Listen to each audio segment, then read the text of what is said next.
কিছুক্ষণ আগে একটা নিউজ দেখলাম যে এখনো পর্যন্ত ইরানে হামলা করার সর্বোচ্চ শক্তি বা সর্বোচ্চ বুদ্ধি দিয়ে হামলা করার চেষ্টা করতেছে এই ইহুদিবাদী, এবং কি শুধু এটাই না, আমেরিকাকে যেভাবেই পারে বুঝিয়ে যাতে আমেরিকা সহ তাদের পাশে দাঁড়ায় এবং তারা সহ একসাথে যৌথভাবে এই ইরানে হামলা করে, সেই প্রসেসটাই করে যাচ্ছে এই ইহুদিবাদী। কিছুক্ষণ আগে একটা নিউজ দেখলাম, সেই নিউজে বিস্তারিত বলতেছে যে ইহুদিবাদী বিভিন্নভাবে আমেরিকাকে প্রস্তাব দিয়ে যাচ্ছে এবং কি কৌশলগুলো বলে যাচ্ছে যে কিভাবে ইরানের বুকে হামলা করা যায় এবং ওই হামলার মাধ্যমে ইরানকে পঙ্গু করা যায়। দেখেন, আপনারা জানেন যে ইরানের প্রক্সি শক্তি যেগুলা, লেবানন বলেন, লেবাননের হিজু বলেন বা ইয়েমেনের হুতি বলেন বা এদিকে হামাস বলেন, যত সংগঠন আছে আশেপাশে সব সংগঠনকে তারা মোটামুটি দুর্বল করে ফেলছে, এটা তাদের একটা ধারণা। অতএব এর পাশাপাশি যারা আরো প্রক্সি শক্তি আছেন বা বিভিন্ন অঙ্গ সংগঠনের যুদ্ধ নিয়ে যে যারা সংগঠন তৈরি করছে, ওই সংগঠনগুলোকেও তারা বাহির করার জন্য চেষ্টা করছে, যেগুলো এখনো পর্যন্ত মানুষের সম্মুখীন হয় নাই। অতএব এখন তারা পরমাণুতে কিভাবে হামলা করবে, যদি পরমাণুতে তারা হামলা করতে পারে তাহলে তাদের 1 বছরের মধ্যে যত তারা বারবারই ঘোষণা দিছে, আপনারা জানেন যে তারা কোনোভাবেই ইরানকে পরমাণু শক্তিধর দেশে পরিণত হতে দিবে না, এটা বারবার তারা বলছে। এবং কি আমেরিকার প্রেসিডেন্ট, বর্তমান প্রেসিডেন্ট যিনি ডোনাল্ড ট্রাম্প, উনি নিজেও বলছেন, বারবার বলতেছেন যে কোনোভাবে ইরানকে পরমাণু শক্তিধর দেশ হিসেবে গ্রহণ করা বা করতে দেওয়া হবে না, যেই কোনো মূল্যেই তাদেরকে এটা প্রতিহত করতে হবে।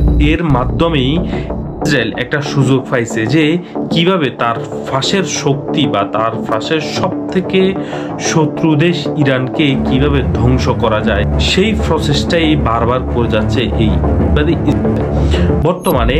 আপনার কয়েক দফা শুধুমাত্র আমেরিকার দরজায় করা নাড়াচ্ছে যে আমরা যদি যৌথভাবে ইরানের বুকে হামলা চালাইতে পারি বা ইরানের পরমাণু ঘাঁটিগুলোতে যখন হামলা করব তখন তারা পঙ্গু হয়ে যাবে, এরপরে আপনাদের পাশে বা আমাদের পাশে বা আমাদের দেশে আপনাদের দেশে কোনোভাবেই তারা হামলা করার জন্য সুযোগ পাবে না এবং কি তারা পরমাণু শক্তিধর দেশে কখনো পরিণত হতে পারবে না, কারণ এর মধ্যেই আরো কয়েকবার আমরা হামলা করব।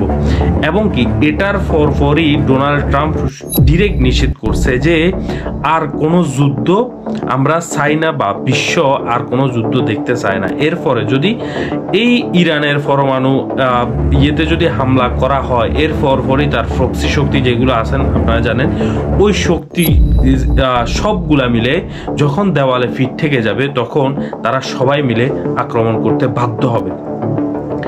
এর জন্য ডোনাল্ড ট্রাম্প বা আমেরিকা সরাসরি নিষেধ করছে। এটা কিছুক্ষণ আগে একটা নিউজে আপনারা দেখবেন হয়তো বা বড় বড় নিউজগুলোতে। এখন এর মাধ্যমে ডোনাল্ড ট্রাম্প যখন নিষেধ করছে তখন এই ইহুদিবাদী ইসরায়েল বা নেতানিয়াহুর দেশ, নেতানিয়াহু ডিরেক্ট একেলা বা তার দেশ এককভাবে ইরানে হামলা করতে চায় ছোট পরিসরে। দেখেন, ছোট পরিসরে যদি ইরানে হামলা করে তারপরই ইরান পুরো দমে তাদের উপরে হামলা করার এরকম প্রচেষ্টা বা এরকম শক্তি নিয়ে তারা বসে আছে। এখন যদি তারা ছোট পরিসরে যদি ইসরায়েল যদি তাদের উপরে হামলা করে, দেখেন যুদ্ধটা কত হারে বাড়বে এটা আল্লাহ ছাড়া কেউ জানে না। তবে আল্লাহ না করুক এমন কিছু, তাদের দেওয়ালে ফিট যখন ঠেকে যাবে তখন তারা বাধ্য হয়ে নিজেকে রক্ষার্থে, নিজের দেশের মানুষদেরকে রক্ষার্থে তারা হামলা করতে বাধ্য হবে। এর ধারণায় বোঝা যায় যে ইরানের বুকে হামলা যদি একবারও হয় আর একবারও যদি ইরানের বুকে হামলা হয়, পুরো দমে তার প্রক্সি শক্তিগুলাকে নিয়ে তারা যেই দেশ তাদের উপরে হামলা করবে বা যেই দেশের ভূমি বা যেই দেশের আকাশ সীমা ব্যবহার করে তাদের উপরে হামলা করবে, প্রত্যেকটা দেশকে তারা আঘাত করতে বাধ্য হবে। এমনটাই ঘোষণা দিছে ইরানের বড় বড় নেতা, বড় বড় গোয়েন্দা বিভাগের নেতারা বা বড় বড় সরকার প্রধান বা সরকারি বিভিন্ন বাহিনীরা। তো সবাই ভালো থাকবেন, সুস্থ থাকবেন। আল্লাহ না করুক বড় ধরনের কিছু না হোক, ইরানকে আল্লাহ সেভ করুক। আর আমরা বিশ্ববাসীদের জন্য দোয়া করি। ভালো থাকবেন সবাই। আল্লাহ হাফেজ।